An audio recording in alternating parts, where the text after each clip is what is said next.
एक मूवी है तो पदार्थ निरूपण उसका कैरेक्टर इंट्रोडक्शन सीन है। तो hello everyone, it's my introduction Jauhari BAMS and we are presenting you पदार्थ विज्ञान।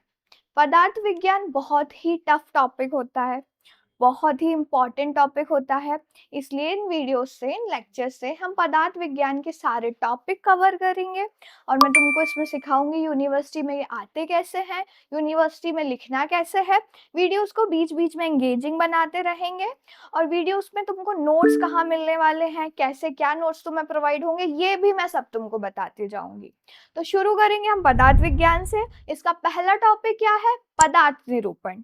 पदार्थ निरूपण, पदार्थ निरूपण से मतलब क्या लेंगे हम? पदार्थ समझ गए तुम? पदार्थ को दो शब्दों में मैंने काट दिया, क्या मिला मुझे? पद और अर्थ। पद मतलब कोई नेम, ठीक है, और अर्थ मतलब क्या लेंगे? मीनिंग। अर्थ का मतलब है यहाँ मीनिंग। निरूपण एक डिटेल स्टडी, किसी भी नेम की, उसके शब्द की, उसके मीनिंग की डिटेल स्टडी। निरूपण मतलब एक डिटेल स्टडी, एक एक्सप्लेन स्टडी, एक एक्सप्लेनेशन। तो इसमें हम क्या देख रहे हैं? पदार्थ निरूपण मतलब पदार्थ का एक डिटेल एक्सप्लेनेशन हम देखने वाले हैं। वीडियो को एंड तक जरूर देखना, क्योंकि एंड में मैं तुमको बताऊंगी नोट्स कहाँ मिलेंगे, यूनिवर्सिटी में लिखना कैसे है, और थोड़ा तुम्हारे और मेरे बीच एंगेजमेंट बना रहे तो MCQ भी सॉल्व करना तुम्हें सिखाऊंगी। हम क्या देखने वाले हैं? पदार्थ और आयुर्वेद निरूपण। पदार्थ का मतलब तो मैंने तुम्हें बता दिया, दो शब्द में काटा, मिला पद और अर्थ। पद का मतलब नाम है और अर्थ से मतलब मीनिंग है। समझ आ रहा है? अर्थ मतलब क्या? मीनिंग। अब आयुर्वेद, आयुर्वेद में आ तो गए हो, लेकिन आयुर्वेद का मतलब क्या है? आयुर्वेद से तुम क्या जानते हो? आयुर्वेद का बहुत प्यारा मतलब है। आयुर्वेद को भी हम चलो दो शब्द में काट देते हैं, तो क्या मिला हमें? आयु एंड वेद। और यहाँ आयु से क्या मतलब लिया हमने? लाइफ। वेद से मतलब क्या लिया हमने? नॉलेज। तो जो नॉलेज ऑफ लाइफ या फिर लाइफ की नॉलेज जो हमें दे रहा होता है या जो हमें सिखा रहा होता है, उसको क्या बोलेंगे हम? आयुर्वेद बोलेंगे हम। अभी तक तुम्हें पता नहीं था या घिसा पिटा वही जड़ी बूटी वाला साइंस लेके चल रहे थे? ये बड़ी अच्छी बात कही आप। आयुर्वेद का मतलब वो जड़ी बूटी वाला साइंस नहीं है, वो पुरानी पद्धति या फिर प्रैक्टिस नहीं है ये। इसका मीनिंग ये क्या है? लाइफ को जीने का जो तुमको तरीका सिखा रहा होता है, या लाइफ को जीने की जो नॉलेज तुमको दे रहा होता है, एक यूजर मैनुअल, एक छोटी सी बुकलेट, लाइफ की चीट कोड्स जो तुमको दे रहा होता है, वो कौन है? वो आयुर्वेद है। तो हम क्या पढ़ने वाले हैं? पदार्थ और आयुर्वेद, लाइफ को जीने की नॉलेज का निरूपण मतलब एक डिटेल स्टडी। इन चीजों के बारे में हम इस पूरे चैप्टर में देखने वाले हैं, एकदम डिटेल, पूरा रूट कॉज में जाकर पूरी हर चीज समझकर। ठीक है, पहली बात, ये टॉपिक पढ़ना क्यों है? नॉलेज के लिए, ठीक है। मेन गोल तुम्हारा क्या है? यूनिवर्सिटी में पास होने के लिए पढ़ रहे हो ना, यूनिवर्सिटी में पास होने के लिए ही पढ़ना है इसको। ठीक है, तो पहले ये आता कैसे है? यूनिवर्सिटी में अपने पैटर्न्स किस बेसिस पे आते हैं? वेरी शॉर्ट, शॉर्ट और लॉन्ग। तो यहाँ हम लॉन्ग भी देख लेंगे, उसमें ही तुम्हारा शॉर्ट भी कवर हो जाएगा। और वेरी शॉर्ट तुमको कहाँ मिलेंगे? मैं तुमको एंड में बता दूंगी, ठीक है, उसकी टेंशन भी मत लेना। अरे टेंशन नहीं लेने का अपुन है। तो लॉन्ग आंसर कैसे आता है? पदार्थ शब्द की व्युत्पत्ति स्पष्ट करते हुए उसका अर्थ, उसके लक्षण, उसका दार्शनिक महत्व को स्पष्ट कीजिए। समझ तो आया नहीं होगा? कुछ समझ नहीं आया लेकिन अच्छा लगा। बहुत भारी हिंदी हो गई तुम्हारे हिसाब से, इसलिए मैंने इंग्लिश में भी ब्रैकेट में लिखा हुआ है। Explain the etymology. इटिमोलॉजी व्युत्पत्ति, व्युत्पत्ति इटिमोलॉजी। और क्या मतलब? ऑरिजिन। ठीक है, कहाँ से वो शब्द आया, कहाँ से वो शब्द निकला, कहाँ से उत्पन्न हुआ, व्युत्पत्त हुआ। और वर्ड पदार्थ, पदार्थ शब्द की, and describe it's meaning, meaning उसका अर्थ। ठीक है, लक्षण, लक्षण से क्या लिया हमने? कैरेक्टरिस्टिक्स। ठीक है, फिलोसॉफिकल इंपॉर्टेंस मतलब दार्शनिक महत्व, फिलोसॉफिकल इंपॉर्टेंट, दार्शनिक महत्व। तो हम क्या देखने वाले हैं इसमें? पदार्थ शब्द की व्युत्पत्ति, उसका अर्थ, उसके लक्षण और उसका दार्शनिक महत्व। ठीक है, वो वर्ड कहाँ से आया, उसका मीनिंग क्या है, उसकी कैरेक्टरिस्टिक्स क्या है, और साथ ही साथ उसकी फिलोसॉफिकल इंपॉर्टेंस क्या है। ठीक है, तो इस लॉन्ग से तुम्हारे ये सारे शॉर्ट्स भी कवर हो जाएंगे। और अगर ये ऐसे लॉन्ग के बेसिस पे आए तो वो भी तुम इजिली लिख पाओगे। ठीक है, अब यूनिवर्सिटी में कोई भी चीज लिखनी है तो एक well mannered, well systematic way में लिखनी है। ऐसे नहीं कहीं से भी कुछ भी शुरू कर दिया, पॉइंट्स यहाँ वहां भाग रहे हैं। एक प्रॉपर पहले अपन को एक हेडिंग डालनी है, प्रॉपर पहले से एक हेडिंग डालनी है। ठीक है, उसके बाद हेडर्स पॉइंट डालने हैं, जैसे कि मैंने यहाँ लिखा है प्रस्तावना मतलब इंट्रोडक्शन, तो मैं प्रस्तावना ही लिखना है, ब्रैकेट वाले वर्ड्स पे ध्यान नहीं देना है, ये सिर्फ तुमको समझाने के लिए है। ठीक है, समझ गया समझ गया। क्योंकि बहुत कॉम्प्लिकेटेड हिंदी हो जाती है आयुर्वेद में, अभी नए नए आए हो तो समझ नहीं आएगा, इसलिए मैंने हर जगह इजी वर्ड डाले हुए हैं उनको समझने के लिए। तो उनको सिर्फ पढ़ना है, लिखना हमको वही टफ हिंदी वर्ड्स ही है, इंग्लिश पे शिफ्ट नहीं होना है, वरना जो एग्जामिनर होगा ना या चेक कर रहा होगा तुम्हारी कॉपी, वो भी तुम्हारी माइनस मार्किंग पे शिफ्ट हो जाएगा अपने आप। कोई कितना गवार हो सकता है, जाहिलियत की भी हद होती है। ठीक है, तो प्रस्तावना मतलब क्या लेना है हमें, इंट्रोडक्शन। इंट्रोडक्शन किसका क्या पढ़ रहे हैं हम, पदार्थ पढ़ रहे हैं, तो हम ऐसे इंट्रोडक्शन डालेंगे और उसके बाद ऐसे हेडर्स पॉइंट में ऐसे ऐसे पॉइंट्स डाल डाल के लिखेंगे। जैसे एक हमारा ये हेडिंग हो गई, फिर दूसरी ये हो गई, ऐसे हर टॉपिक की हम हेडिंग वाइज में हेडर्स पॉइंट के साथ लिखेंगे। ठीक है, तो अब हम पढ़ रहे हैं इंट्रोडक्शन किसका, पदार्थ। पदार्थ क्या है, इजी लैंग्वेज में जब टीचर तुमसे कुछ पूछे और तुमको याद ही नहीं आए, एकदम चुप हो जाते हो ना जो तुम लोग, उसको ही पदार्थ बोलते हैं। ठीक है, कैसे, अब जो पदार्थ है, जो हमारा भारतीय दर्शन मतलब जो हमारी इंडियन कम्युनिटी है, इंडियन मेडिसिन कम्युनिटी है, उसमें जो है ये वर्ड पदार्थ है, वो अकेला ही एक बहुत इंपॉर्टेंट वैल्यू, बहुत इंपॉर्टेंट रोल होल्ड कर रहा होता है, एक बहुत देखा जाए तो एक बहुत इंपॉर्टेंट पोस्ट होल्ड कर रहा होता है। ठीक है, अब भारतीय दर्शन बोला मैंने, इंडियन कम्युनिटी, अब एक कम्युनिटी तो होगी नहीं इंडिया में, वैसे ही इंडिया एक इतना डाइवर्स कंट्री है हमारी, अलग अलग कम्युनिटी है। वैसे आयुर्वेदा में भी हमारी दो कम्युनिटी आ गई, क्या आ गई, जिनको किस नाम से बोला गया, एक न्याय दर्शन नाम से और एक बोला गया वैशेषिक दर्शन नाम से। ठीक है, अब दो कम्युनिटी थी तो मतलब दो लीडर्स भी होंगे, दो लीडर्स थे, दो अलग कम्युनिटी बनी, मतलब दोनों की वे ऑफ थिंकिंग अलग अलग होगी, तभी दोनों ने अलग अलग कम्युनिटी फॉर्म की। तो क्या देखी हमने, न्याय दर्शन और वैशेषिक दर्शन। दर्शन से मतलब कम्युनिटी या ग्रुप ऑफ पीपल ले लो। ठीक है, तो दो थे हमारे, एक न्याय दर्शन और एक वैशेषिक दर्शन। जो न्याय दर्शन था उसके जो लीडर थे हमारे, वो कौन थे, महर्षि अक्षपाद गौतम जी थे, और वैशेषिक दर्शन इसके कांकायन मुनि जी थे हमारे। ठीक है, तो दो कम्युनिटी हो गई, दो लीडर हो गए। अब दो डिवाइड क्यों हुई, क्योंकि इन दोनों का सोचने का वे ऑफ थिंकिंग जो था वो अलग अलग था। जो हमारे कांकायन मुनि थे न्याय दर्शन वाले, वो लॉजिकल थिंकिंग पे चीजें करते थे, लॉजिकल चीजों पे डिवाइडेशन करते थे, लॉजिकल बेस ऑफ थिंकिंग से डिवाइडेशन करते थे। वहीं हमारे वैशेषिक जो थे, वैशेषिक दर्शन वाले कौन थे, हमारे कांकायन मुनि। ये क्या कर रहे होते थे, ये जो चीजों को यूनिकनेस या फिर उनकी एक क्वालिटी होती है या फिर एक यूनिक कैरेक्टर जो उनमें हो रहा होता है, उसके बेसिस पे डिवीजन करते थे, उसके बेसिस पे क्लासिफिकेशन कर रहे थे। इसलिए ये दो कम्युनिटी हमें मिल गई, दो दर्शन हमें मिल गए। अब पदार्थ में हम नीचे तक इस पूरे चैप्टर में जो भी पढ़ने वाले हैं, ये दो दर्शन, ये दो कम्युनिटी के बेसिस पे पढ़ने वाले हैं, क्योंकि हर जगह इनने अपने क्या दिए होंगे, टर्म्स दिए होंगे, अपने अपने क्या दिए होंगे, एविडेंस, प्रूफ, और अपने वर्ड्स दिए होंगे। तो कौन सी कम्युनिटी हो गई दो, एक न्याय दर्शन, एक वैशेषिक दर्शन। न्याय दर्शन में कौन थे हमारे इसके लीडर, इसके लीडर थे हमारे महर्षि अक्षपाद गौतम जी, और वहीं वैशेषिक दर्शन में लीडर कौन थे, कांकायन मुनि। ये किस पे बेस्ड थी, ये लॉजिकल क्लासिफिकेशन पे थी, ये लॉजिकल थिंकिंग पे बेस्ड थी। ये किस पे बेस्ड था वैशेषिक दर्शन, ये थी यूनिकनेस पे या फिर यूनिक डाइवर्सिटी पे या फिर यूनिक वे ऑफ थिंकिंग पे बेस्ड थी। समझ गए ये दोनों चीजें, इसको याद रखना, क्योंकि ये पूरा डिवीजन, पूरा पदार्थ इन दोनों के बेसिस पे ही डिवाइड है और इन दोनों के बेसिस पे ही एक्सप्लेन किया गया है।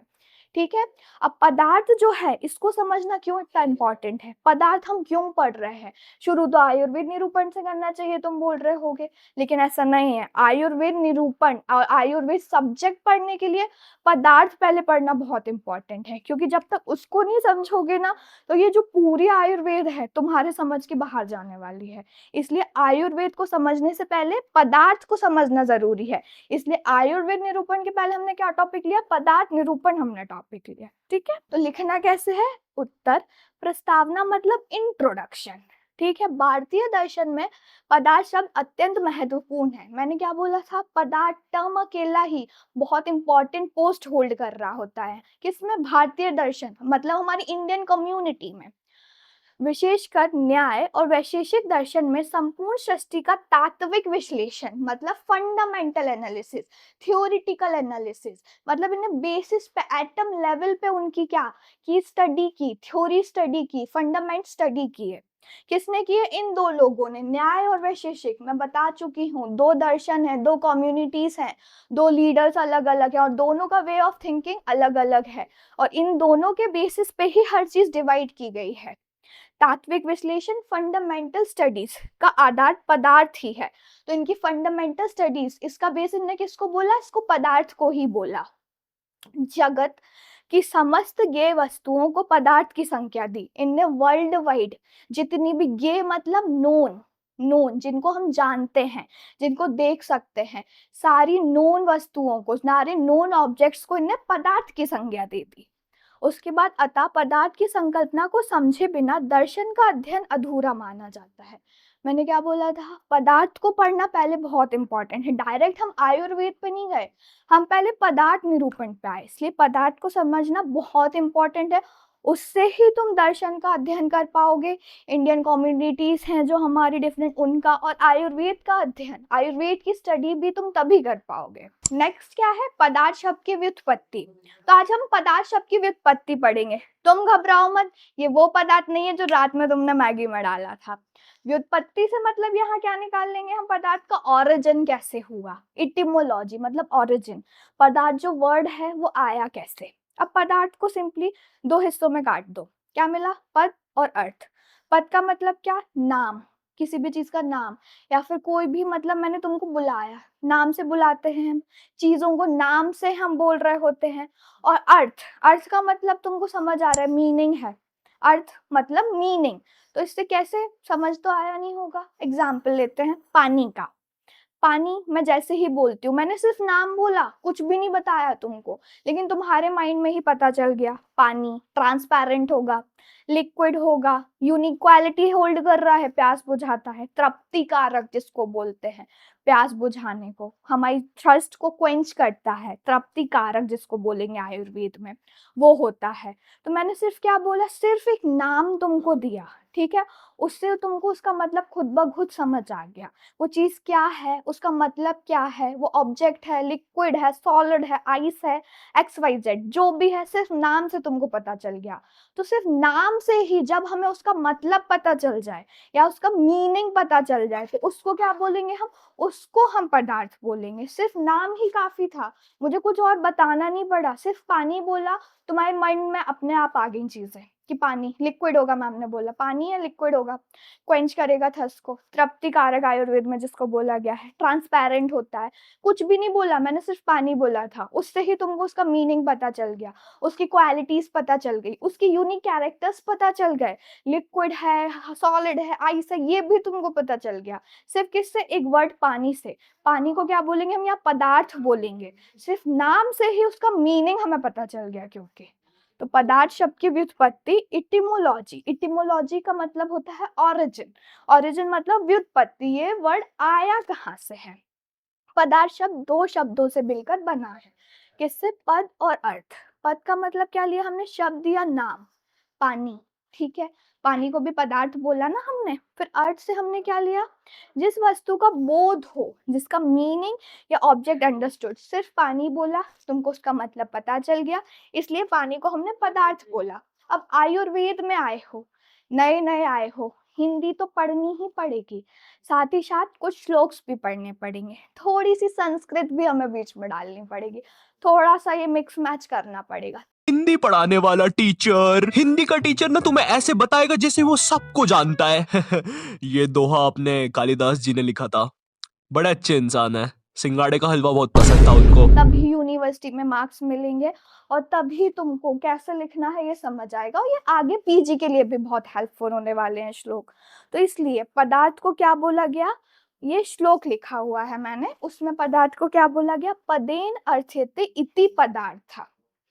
पदेन अर्थिते इति पदार्थ। श्लोक में कुछ भी गड़बड़ नहीं है, श्लोक को कुछ मिक्स मैच नहीं करना है, एज इट इज ऐसा लिखना है। मतलब समझ नहीं आया होगा, मैंने नीचे लिखा हुआ है, ठीक है, पढ़ के बता रही हूँ। जिस वस्तु का ज्ञान किसी पद या फिर शब्द के द्वारा हो उसे पदार्थ कहते हैं। पानी, उसकी नॉलेज सिर्फ तुमको पानी शब्द से, वाटर वर्ड से ही तुमको उसका कैरेक्टर्स, क्राइटेरिया, हर चीज पता चल गई। तो पानी या वाटर को हमने क्या बोला, उसको पदार्थ बोला। और simple, the entity or object which is known or understand through a word is called अर्थार्थ। entity, entity मतलब कोई भी ऑब्जेक्ट which is understood, जिसको हम सिर्फ एक वर्ड से समझ जाएं, उसको क्या टर्म दी गई, उसको टर्म दिया गया पदार्थ। दूसरे शब्दों में, शब्द से जिसका बोध हो वही पदार्थ है। शब्द से मतलब एक वर्ड से ही हमको जिसके बारे में पता चल जाए, जिसकी नॉलेज हो जाए, उसको क्या बोलेंगे हम, उसको हम पदार्थ बोलेंगे। फिर आएंगे हम पदार्थ के अर्थ पर, पदार्थ के मीनिंग पर। पदार्थ का सिंपल मीनिंग है जिसको जाना जाए, जिसको जाना जाए, जो एग्जिस्ट कर रहा हो, जिसको समझा जाए, इन सबको हम क्या बोलेंगे, पदार्थ बोलेंगे। एग्जाम्पल, तुम सबके हॉस्टल में एक मैगी के लिए इंडक्शन कुकर रखा होगा ना, उसको भी पदार्थ बोलेंगे। वो है, जाना जाता है, बस तुम्हारी वार्डन को नहीं पता होता है, बाकी तुम में तो सबको पता होता है। तो उसको हम क्या बोलेंगे, पदार्थ बोलेंगे, क्योंकि वो एग्जिस्ट कर रहा है, वो है, उसके बारे में तुमको नॉलेज है। सिर्फ नॉलेज किसको नहीं है, वार्डन, वार्डन के लिए नहीं होगा पदार्थ, तुम सबके लिए तो वो पदार्थ है। समझे? तो मीनिंग ऑफ पदार्थ, पदार्थ का अर्थ, मीनिंग, न्याय और वैशेषिक के अनुसार ही हर जगह पढ़ना है। तो न्याय वैशेषिक के अनुसार, हिंदी है, संस्कृत भी आएगी, तो यहाँ श्लोक भी मैंने डाला है, क्या है, तत् ज्ञेयम तत् पदार्थम, यत् ज्ञेयम तद पदार्थम, अर्थात जो ज्ञान का विषय हो वही पदार्थ है। जो ज्ञान का विषय, that is a topic of knowledge, मतलब तुम्हारा इंडक्शन कुकर जो है हॉस्टल में छुपा के रखा है, that is a topic of knowledge. Knowledge क्या, तुमको पता है कि एग्जिस्ट कर रहा है, तुमको पता है मैगी बनाते हो उसमें, लेकिन सिर्फ किसको नहीं पता, वार्डन को पता, लेकिन तुम्हारे लिए तो वो है, तुम्हारे लिए एग्जिस्ट कर रहा है, इसलिए तुम्हारे लिए वो पदार्थ है। ठीक है, anything that can be known is called पदार्थ। जिस चीज के बारे में भी जाना जा सके, जिसको समझा जा सके, जिसको सिर्फ जाना जा सके, कुछ नहीं करना है, वो चीज है, एग्जिस्ट कर रही है एज इट इज, और कुछ नहीं, सिर्फ है, एग्जिस्ट कर रही है। पत्थर है, एग्जिस्ट करता है, पत्थर पदार्थ हो गया। पानी बताया था ऊपर, है, एग्जिस्ट कर रहा है, पानी पदार्थ हो गया। तुम्हारा मैगी का इंडक्शन कुकर है, एग्जिस्ट कर रहा है, वो भी पदार्थ हो गया। कोई भी चीज जो सिर्फ एग्जिस्ट कर रही है, जिसके बारे में जाना जा सके। नॉलेज ऐसा नहीं कि पूरी नॉलेज ले लेनी है, कि मतलब एक टॉपिक बता दिया, स्टडी कर रहे हैं पानी के बारे में, स्टोन के बारे में, नहीं, सिर्फ उसके बारे में वो एग्जिस्ट कर रहा है, उसके बारे में तुम जानते हो, नॉलेज ले सकते हो, उसको पदार्थ बोलेंगे। ठीक है, अब आएंगे हम सप्त पदार्थ। सप्त पदार्थ, नाम से देखो, सप्त मतलब सात, पद मतलब पदार्थ का मतलब जो ऊपर से समझाती आ रही हूँ पूरा यहाँ तक। तो सात पदार्थ, अब ये सात पदार्थ हमें किसने दिए, वैशेषिक दर्शन ने दिए। अब इनको बहुत अच्छे से याद कर लेना, वरना वाइवा में तो है ना, ये सप्त पदार्थ में से सातवां पदार्थ तुम्हारा अभाव हो जाएगा। अब अभाव आप बोलोगे क्या है मैम, तो पहले जो हमें वैशेषिक दर्शन थे ना, उनने सिर्फ 6 पदार्थ निकाले थे, सप्त पदार्थ नहीं थे, पहले सिर्फ 6 बोले गए थे, उसके बाद सातवां ऐड किया इनमें।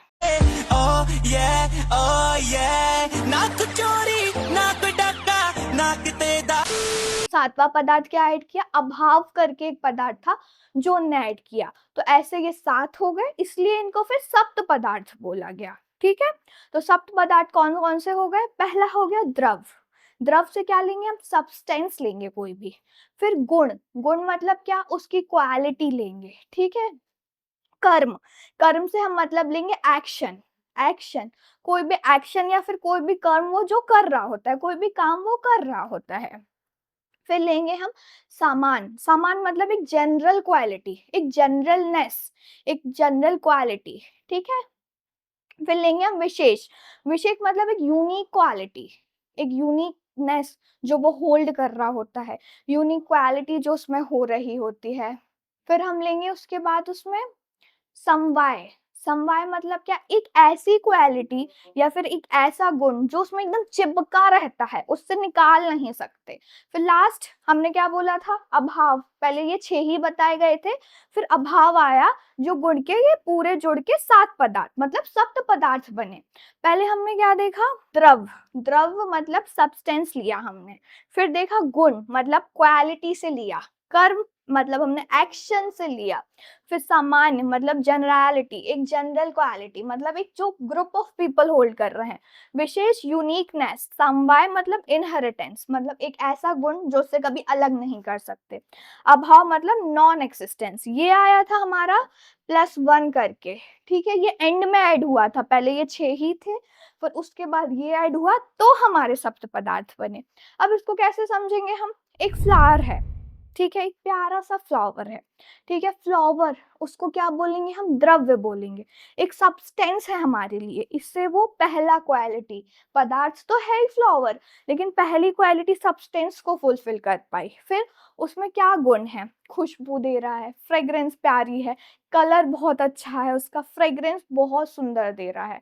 तो फ्रेग्रेंस को हम क्या ले लेंगे, उसकी क्वालिटी, गुण, सेकंड गुण ले लेंगे। फिर कर्म, हवा चलती है तो फ्लावर्स कैसे ऐसे ऐसे होते हैं, प्यार से हिल रहे होते हैं, थोड़े से ऐसे लहरा रहे होते हैं, उसको हम फ्लावर का थर्ड क्वालिटी लेंगे, पदार्थ की तीसरा गुण लेंगे जिसको बोलेंगे हम एक्शन या फिर कर्म। फिर है जनरेबिलिटी। जनरेबिलिटी हम कैसे लेंगे, फ्लावर्स बहुत वेराइटीज में आते हैं, जो मैरीगोल्ड एक वेराइटी है, वो एक पूरे जनरली देखें तो एक ही कैरेक्टर होल्ड कर रहे होते हैं, वो एक ही ग्रुप में पूरे मैरीगोल्ड आ रहे होते हैं। मैरीगोल्ड के बीच में तो डिवीजन नहीं कर देंगे ना, वो मैरीगोल्ड पूरे ग्रुप में आ रहे होते हैं। यहाँ ट्यूलिप एक पूरे ग्रुप में आ रहे होते हैं। तो देखे जाए यहाँ पे क्या दो जनरल क्वालिटीज मिली, एक मैरीगोल्ड जो एक पूरा ग्रुप है फ्लावर्स का, और वही ट्यूलिप जो भी एक पूरा ग्रुप है। तो ये क्या हो गया उसका जनरेबिलिटी, मतलब सामान्यता हो गई। मैरीगोल्ड पीला है, ट्यूलिप यहाँ सफेद है, ठीक है, तो ये जनरल क्वालिटीज हो गई दोनों की। फिर आ जाएंगे हम यूनिकनेस। यूनिकनेस कैसे, सनफ्लावर देखा है, एक यूनिक सा फ्लावर है, प्यारा सा, सन की डायरेक्शन, वो इसकी एक यूनिक क्वालिटी है कि सन की डायरेक्शन में वो खिलता है, तो वो क्या हो गया उसका यूनिकनेस, विशेष क्वालिटी हो गई। फिर आ जाएंगे हम समवाय। समवाय मैंने क्या बोला था, एक ऐसी क्वालिटी, एक ऐसा गुण जो कि पदार्थ से हटाया नहीं जा सकता, जो कि पदार्थ से अलग नहीं किया जा सकता। फ्लावर्स के कलर्स तुम उनसे हटा सकते हो, फ्लावर्स के जो यूनिक यूनिक कलर है, रेड रोज, व्हाइट रोज, पिंक रोज, और जो भी टाइप के रोजेस हैं, क्या तुम वो कलर उन रोजेस से हटा पाओगे, नहीं ना। तो वो जो गुण हुआ, जो कलर उसका गुण हुआ, वो एक सामान्य हो गया, उसका समवाय हो गया उसका, उसको तुम उससे अलग नहीं कर सकते। फिर आ जाएंगे हम किस पे, अभाव। लास्ट में एग्जिस्ट हुआ था, ये लास्ट में ऐड हुआ था, क्या, अभाव मतलब क्या है इसका, नॉन एग्जिस्टेंस, ठीक है। नॉन एग्जिस्टेंस से कैसे मतलब लेंगे, किसी दिन फ्लावर्स जो हैं वो टोटली डिसअपियर हो गए, तो ऐसा है कि तुमको पता नहीं चलेगा, तुमको फील होगा ना एक्सिस्टेंस, मिसिंग आउट। तुम्हारी लैंग्वेज में फोमो फील होगा ना तुमको कि यार फ्लावर्स नहीं दिख रहे हैं मुझे, फ्लावर्स थे यहाँ पे। तो अभाव मतलब तुमको उसकी एक्सिस्टेंस फील हो रही है, तुमको उनका नॉन एक्सिस्टेंस दिख रहा है, मिसिंग आउट तुम फील कर रहे हो, फोमो तुमको हो रहा है उसका, ठीक है। अब आएंगे हम पदार्थ के लक्षण पे। वैसे तो वैशेषिक दर्शन जो ऊपर मैंने बताए थे, दो कम्युनिटीज थी, वैशेषिक दर्शन ने यहाँ भी लक्षण बताए हैं, उनने 3 लक्षण बताए हैं, लेकिन तुम स्टूडेंट्स को क्या याद रहने वाला है, एग्जाम के एक रात पहले की लेट नाइट स्टडी, उसके अलावा कुछ याद नहीं रहता तुमको। मैंने और बंटी ने आज तक किसी दूसरे के घर, क्या खुद के घर पर भी रात में कभी पढ़ाई नहीं की थी। भाई हमको पता ही नहीं था कि ऐसा भी कर सकते हैं, हम उतने विकसित ही नहीं थे तब। बंदर के जाने अदरक का स्वाद वाली कहावत हो रही थी हमारे साथ। लेकिन इनके बताए हुए ये 3 लक्षण जरूर याद कर लेना, क्योंकि यही पदार्थ के 3 लक्षण होते हैं। तो हम आ जाएंगे किस पे अब, कैरेक्टरिस्टिक्स मतलब पदार्थ के लक्षण पे। शुरू से मैं बता रही हूँ, हर चीज किस पे डिवाइड हुई है, वैशेषिक और न्याय ने डिवाइड की है, इन दोनों दर्शन ने की है।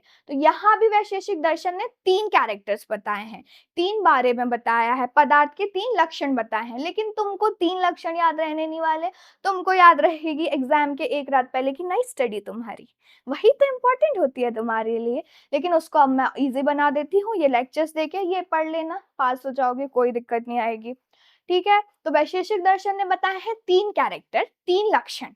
एग्जाम्पल हम शुरू करते हैं स्टोन से, पत्थर है, ठीक है, उसको नाम दे सकते हो, बिल्कुल दे सकते हो। पत्थर, ठीक है, अलग अलग टाइप के पत्थर में लेंगे तो उनको लावा स्टोन्स, ठीक है, ब्रिटल स्टोन्स, मॉर्फस स्टोन्स, जो भी तुम पढ़ते हो, मार्बल्स, चिकने पत्थरों को अलग अलग नाम दे सकते हो।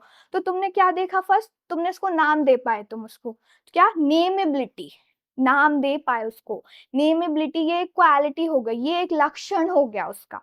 सेकंड, पत्थर है, अस्तित्व है उसका, एग्जिस्टेंस है, हाँ है, बिल्कुल है, एग्जिस्ट कर रहा है, सामने दिख रहा है, तुम उसको छू पा रहे हो, देख पा रहे हो, टच कर पा रहे हो, मतलब एग्जिस्ट कर रहा है, मतलब अस्तित्व है उसका।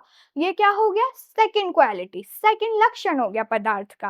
पहला क्या, नेमेबिलिटी, क्योंकि हम उसके बारे में देख सकते हैं उसको, इसलिए नाम दे पा रहे हैं।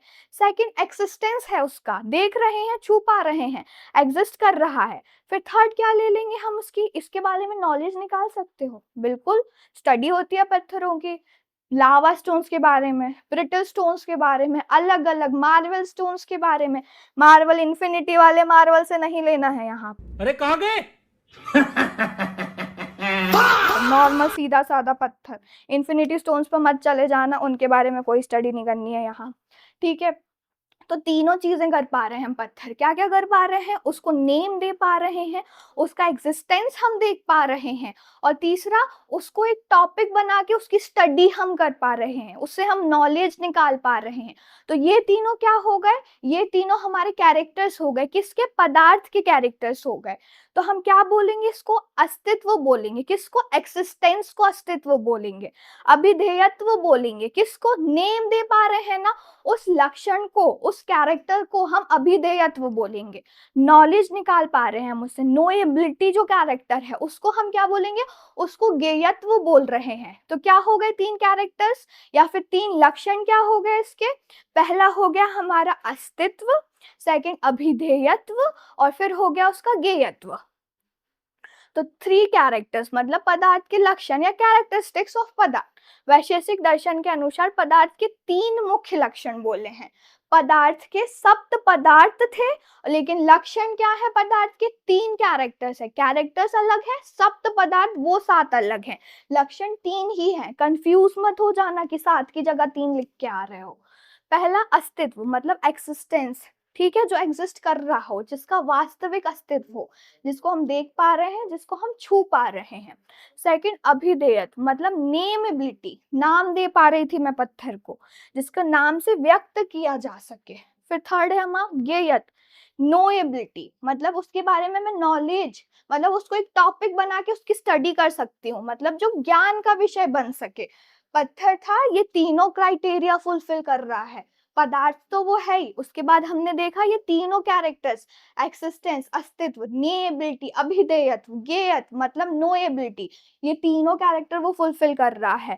ये तीनों लक्षण उसमें दिख रहे हैं। ये किसके लक्षण थे, पदार्थ के लक्षण थे, पत्थर के लक्षण थे हमारे ये तीन। अब आएंगे हम फिलोसफिकल इंपॉर्टेंट, दार्शनिक महत्व, ठीक है।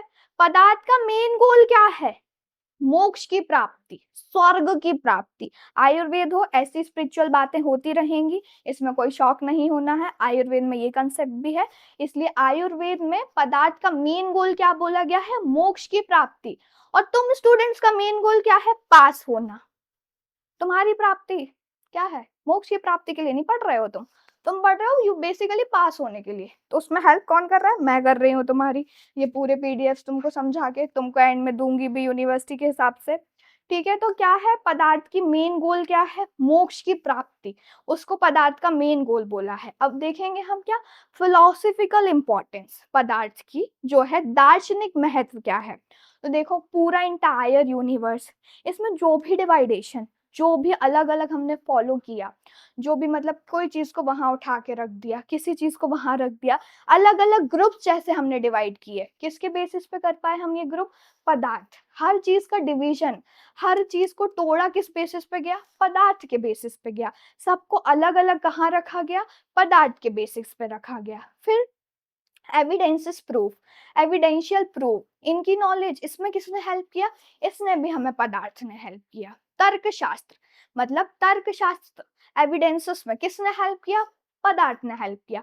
फिर तत्व ज्ञान की प्राप्ति, मतलब जो एक बेसिक चीज है, मतलब तत्व ज्ञान से हम क्या मतलब निकालेंगे, इसका एक्चुअल मीनिंग क्या है। एक मिथ फॉलो तो नहीं कर रहे हम, एक मिथोलॉजिकल फॉलो तो नहीं कर रहे, इसका एक्चुअल मीनिंग क्या है, वो मीनिंग क्या है, वो मीनिंग हमें कहाँ से एक्सट्रैक्ट हुआ, वो हमें पदार्थ ने मीनिंग एक्सट्रैक्ट कराया। फिर आयुर्वेद में ये बहुत इंपॉर्टेंट रोल प्ले कर रहा होता है।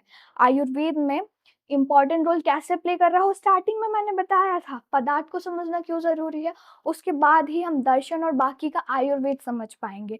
तो आयुर्वेद में पदार्थ चिकित्सा में, मतलब एक लाइन ऑफ ट्रीटमेंट में बहुत ही इंपॉर्टेंट रोल प्ले कर रहा होता है, क्योंकि जो भी मेडिसिन या जो भी ट्रीटमेंट हम दे रहे होते हैं ना, वो मेडिसिन के सप्त पदार्थ जो ऊपर पड़े थे, द्रव्य, गुण, कर्म, समान, विशेष, समवाय, इनके अकॉर्डिंग हम दे रहे होते हैं, इनके बेसिस पे हम मेडिसिन प्रिस्क्राइब कर रहे होते हैं। तो हम क्या देखेंगे अब, पदार्थ का दार्शनिक महत्व, मतलब फिलोसफिकल इंपॉर्टेंस, सृष्टि के वैज्ञानिक वर्गीकरण का आधार, मतलब इंटायर यूनिवर्स में चीजें कैसे डिवाइड हुई, अलग अलग बॉक्सेस कहाँ कहाँ रखे गए, उसको यूनिवर्स को किसने हेल्प किया, पदार्थ ने हेल्प किया। संपूर्ण जगत के 7 पदार्थों में विभाजित कर व्यवस्थित अध्ययन संभव हुआ, मतलब पूरे जो वर्ल्ड था इसको 7 पार्ट्स में सीधा डिवाइड कर दिया, मतलब 7 बॉक्सेस में एज इट इज पूरा यूनिवर्स रख दिया, ताकि तुमको जो पढ़ना हो वो बॉक्स निकाल के तुम स्टडी कर सको। ठीक है, तत्व ज्ञान की प्राप्ति के लिए पदार्थ का यथार्थ ज्ञान मिथ्या ज्ञान का नाश करता है और मोक्ष मार्ग का प्रशस्त होता है। मैंने क्या बोला था, अल्टीमेट गोल क्या है इसका, मोक्ष प्राप्ति, स्वर्ग की प्राप्ति करना है। और ये तत्व ज्ञान की प्राप्ति पदार्थ से जो है हमें एक्चुअल नॉलेज मिल रही है, जो मिथ हमारे दिमाग में था या मिथ लोगों में था चीजों को लेकर, वो मिट जाता है हमारा। फिर तर्क शास्त्र की नींव, न्याय दर्शन में प्रमाण, तर्क, अनुमान की प्रक्रिया पदार्थ के ज्ञान पर है। तर्क शास्त्र, एविडेंसेस, इनकी जो बेस किसने फॉर्म किया, न्याय दर्शन में पदार्थ ने फॉर्म किया। फिर आयुर्वेद में उपयोगिता, आयुर्वेद पढ़ रहे हैं तो उसमें भी इंपॉर्टेंस देखेंगे, उसमें तो देखनी पहले चाहिए अपन को। आयुर्वेद में द्रव्य, गुण, कर्म, इनकी संकल्पना चिकित्सा का आधार है। मैंने क्या बोला था, ऊपर जो 7 पदार्थ पढ़े इनके बेसिस पे ट्रीटमेंट किया जाता है। ठीक है, एग्जाम्पल ले लो, औषध द्रव हो गए, फिर उसका गुण और उसका प्रभाव या फिर क्रम, कोई भी मेडिसिन है उसको हमने द्रव मान लिया, वो क्या काम कर रही है वो कर्म हो गया, और जो भी वो बॉडी पर रिएक्शंस देने वाली है उसके गुण हो गए वो। दार्शनिक चिंतन की आधारशिला आयुर्वेद है, हमेशा याद रखना कुछ स्पिरिचुअल बातें होती रहेंगी, एक आत्मा के बारे में और एक मोक्ष की प्राप्ति के बारे में। तो जहां भी ये वर्ड्स आए शॉकिक रिएक्शन नहीं देना है, पढ़ना है, आयुर्वेद है, यहाँ स्पिरिचुअलिटी भी एक मेन रोल प्ले कर रहा होता है। तो दार्शनिक चिंतन की आधारशिला, आत्मा, जगत और ईश्वर के संबंध का विश्लेषण पदार्थ के माध्यम से हुआ। तो आत्मा, जगत और ईश्वर, इन तीनों में आपस में कोरिलेशन कैसे किया हमने, पदार्थ के बेसिस पे किया। ठीक है, तो यहाँ हमारा ये पूरा चैप्टर खत्म होता है। अब तुमको कितना समझ आया, कितना नहीं आया, और ये वीडियो को थोड़ा हम इंगेजिंग भी बना लेते हैं। तो एक काम करते हैं, मैं एक एमसीक्यू दे रही हूँ, उसको सॉल्व करना बताओ। वो एमसीक्यू तुमको यूनिवर्सिटी में भी काम में आने वाला है और थोड़ी बहुत तुम्हारी पीजी की भी प्रैक्टिस कराने वाला है। तो मैं एमसीक्यू दे रही हूँ, उसको सॉल्व करना जल्दी से। अब इस एमसीक्यू को सॉल्व करना, ठीक है, वीडियो पॉज करके नीचे आंसर बताना मुझे कमेंट बॉक्स में। जो सबसे पहले आंसर बोलेगा या जो सबसे पहले मुझे आंसर बताने वाला है, नेक्स्ट वीडियो में मैं उसका नाम बोलने वाली हूँ। तो क्या है एमसीक्यू हमारा, आयुर्वेद किस वेद का उपवेद माना गया है। जल्दी से पॉज करो और कमेंट में आंसर करो। 5 minutes later. अब तक तो कर लिया होगा, आंसर कमेंट में कर देना ताकि मैं नाम लूँ तुम्हारा नेक्स्ट वीडियो में। तो इसका आंसर है 4th अथर्ववेद। ठीक है, ये जो हमने पूरा पढ़ा ये हमने पूरे यूनिवर्सिटी के बेसिस पे पढ़ा, यूनिवर्सिटी में आता कैसे है, यूनिवर्सिटी में लिखना कैसे है, एमसीक्यू भी मैंने तुमको सॉल्व करना सिखाया। अब ये नोट्स तुमको कहाँ मिलेंगे, ये मिलेंगे तुमको मेरी इंस्टा आईडी पे, तो जाओ वहाँ डीएम करो, उसके बाद ये पीडीएफ मैं तुमको सेंड कर दूंगी ताकि तुम और अच्छे से पढ़ सको, वीडियो को पूरा और अच्छे से समझ सको। तो जाओ जल्दी वहाँ पे मुझे डीएम करो ताकि नोट्स तुमको मिल सके।